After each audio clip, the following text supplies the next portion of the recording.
3 sanções disciplinares que despencam em prova. Professor, mas como assim 3 sanções? Nós temos 4 ao todo, as 3 que despencam? Eu vou falar das 4, mas de fato tem 3 com maior importância, com maior repercussão na sua prova. Primeiro ponto. Para falar em sanções, é importante lembrar que a sanção será aplicada em decorrência da prática de alguma infração dessa natureza. E é por isso que é importante pensar aqui, primeiro, quais são as infrações. 2 espaços, 2 lugares que nós vamos encontrar as infrações. O primeiro deles é o Estatuto da OAB, artigo 34. O artigo 34 relaciona ao longo dos seus incisos quais são as infrações disciplinares. Ali nós temos alguns níveis, eu vou explicar logo mais. Temos tanto de uma infração mais branda, quanto das infrações mais graves, que vão trazer inclusive o ensejo a uma exclusão, cancelamento da inscrição. Mas vamos lá. O primeiro grupo de infrações se você encontra no artigo 34. O segundo grupo de infrações, para que nós possamos então falar das sanções, o segundo grupo será o próprio Código de Ética. Professor, de modo geral, o Código de Ética? De modo geral. O desrespeito a qualquer disposição do Código de Ética te traz aqui como consequência a censura. É a sanção mais branda que nós temos. Afrontar, desrespeitar o Código de Ética traz como consequência a censura. Aquelas que são sanções ou aquelas que são infrações mais graves, nós vamos encontrar no artigo 34 e é onde nós teremos, a partir do artigo 35, a indicação de quais são essas sanções. E eu passo, portanto, a falar delas para vocês. O artigo 35 e dispositivos seguintes vão estabelecer quais são as sanções. Nós temos, primeiro, a sanção de multa.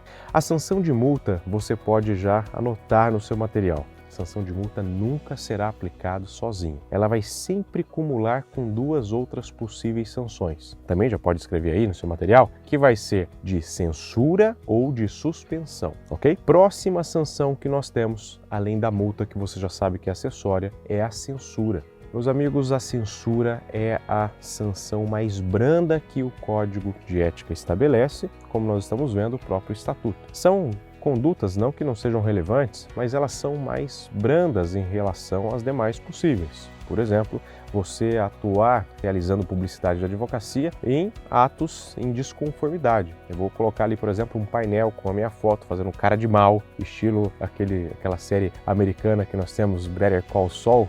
Não é possível no nosso sistema, no nosso regulamento acerca da publicidade. Então, censura é a mais branda delas. Inclusive, você pode já considerar o seguinte: quando eu falo de censura, é possível, não existindo aí nenhum antecedente, é possível que nós tenhamos 2 benefícios. Ou a conversão em ofício reservado, que é um puxão de orelha que o Conselho Seccional vai dar ao advogado, à advogada infratora, ou a possibilidade de firmar uma espécie de um TAC, um termo de ajustamento de conduta, em que você se compromete a não mais realizar aquela infração. Nessas situações, sequer teríamos o registro nos assentamentos do advogado. Próxima, terceira sanção, é a sanção da suspensão. A suspensão vai envolver, na maioria das vezes, a obrigação de se cumprir algo. Como assim, professor? Imagine, o advogado, em tempos de processo físico, fazia a carga dos autos, levava o processo para casa. E se ele não devolver o processo, acaba a ação, extingue a ação? Seria um jeito fácil, de você ter uma procedência ou improcedência.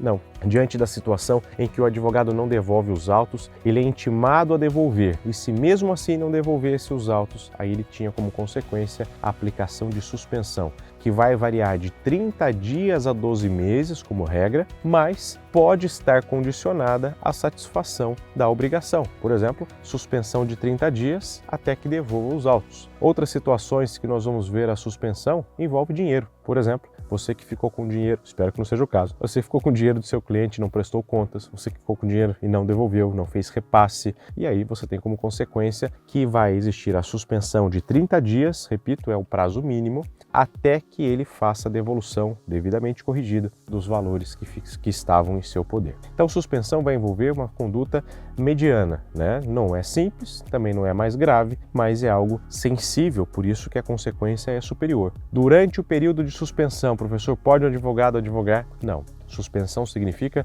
que naquele período ele não deixa de ser advogado, mas não poderá exercer a advocacia nem mesmo em causa própria, ok? Próximo, que seria a nossa quarta infração, ou melhor, nossa quarta sanção disciplinar, é a de exclusão. De exclusão, sem dúvida alguma, é a mais grave que nós podemos pensar. A exclusão normalmente estará associada a uma prática criminosa, e isso é importante você guardar. Falou de crime, falou que existe uma sanção disciplinar em razão dessa prática, pense em exclusão. A exclusão gera como consequência o cancelamento da inscrição do advogado e da advogada, de modo que naquele momento deixa de ser advogado. Diferente da suspensão, você pode se lembrar que eu falei que ele não deixa de ser advogado, mas não pode, durante o período de suspensão, exercer a atividade da advocacia. A exclusão há a perda de vínculo jurídico com a OAB, portanto a pessoa deixa de ser advogado, Mas aí vem a pergunta, é possível que essa pessoa retome a sua inscrição? Será que é possível que ela volte a ser advogado ou advogada? E a resposta é sim. E aqui, muita atenção, ponto que caiu no exame 41, inclusive. Para essas situações, é necessário que o advogado cumpra com a sua sanção de exclusão, como envolve ali a prática criminosa, na maioria das vezes, que ele tenha primeiro, depois de cumprir a eventual pena que ele tenha sido aplicado, que ele realize a reabilitação criminal. Quando transitar em julgado a reabilitação criminal, ele traz prova dessa reabilitação num procedimento administrativo junto à OAB e faz a sua reabilitação junto à OAB. Vai requerer novamente a sua inscrição. É um período longo, não é um período qualquer, mas não se inviabiliza que ele volte a ser advogado. Só se coloca essa condicionante. Se perde a sua inscrição em razão da prática criminosa, ele deve cumprir a reabilitação criminal, realiza a reabilitação junto à OAB para só então realizar a sua inscrição. E para fechar, meus amigos, será que é possível que a pessoa nessas situações possa novamente requerer a sua inscrição sem que faça de novo a OAB ou a prova? Pessoal, o exame de ordem só será obrigatório em uma das situações que envolve suspensão.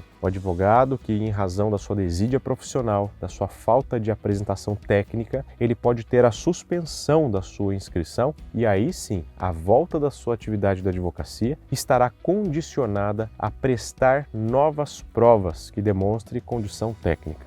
Essa é a única hipótese que envolve inclusive suspensão, que ele vai ter que realizar novas provas. Em todas as outras situações, ele não realiza a prova da OAB de novo. Ele vai ter que mostrar que cumpriu, eventualmente uma sanção, uma pena, mas prova da OAB só nessa hipótese de suspensão que eu disse a vocês. Professor, mas você disse que tem 3 que despencam, né? Quais são aquelas que despencam em prova? Exclusão, porque envolve prática criminosa, na maioria das vezes, envolve algo gravoso. Segunda, suspensão. A suspensão porque você vai ter a situação de impossibilidade de exercício da advocacia. Censura cai bastante, multa cai bastante, não costumam cair tanto, mas está faltando um na nossa conta aqui que eu ainda não falei, que é a suspensão preventiva do advogado. A suspensão preventiva, ela não é uma sanção, mas eu coloquei aqui nesse tema só para poder destacar para fins da sua prova. A suspensão preventiva, como o próprio nome sugere, ela não depende de uma condenação com trânsito em julgado, mesmo que em âmbito do Tribunal de Ética e Disciplina. A suspensão preventiva, ela tem como foco fazer com que aquele advogado que, diante da sua prática, trouxe uma mancha à atuação da advocacia de repercussão, saiu uma matéria no Fantástico ou num jornal de grande circulação mostrando que aquele advogado cometeu uma prática criminosa no exercício da advocacia. A OAB, então, pode, depois de designar uma sessão especial com essa finalidade, em que vai ouvir o advogado ou advogada ali que está sendo alvo dessa investigação e poderá suspender preventivamente, na verdade provisoriamente, a sua atuação na advocacia. O que eu gostaria que você guardasse, que vai ser cobrado de você será designada uma sessão solene para ouvir esse advogado e o prazo máximo nessa situação da suspensão é de 90 dias. No prazo de 90 dias, você tem aí então a impossibilidade dele exercer a advocacia. E é isso. Tema importante? Quentíssimo, que cai com frequência na prova. Muito difícil ter um exame sem uma questão envolvendo infrações e sanções. Espero que você tenha gostado e eu peço que você comente esse vídeo aqui, deixando aqui uma sugestão de um próximo tema que você quer ver a gente discutindo, batendo um papo de uma maneira bem informal para você aprender e revisar pontos que são importantes para a sua carreira da advocacia, para a sua prova da OAB. Até breve.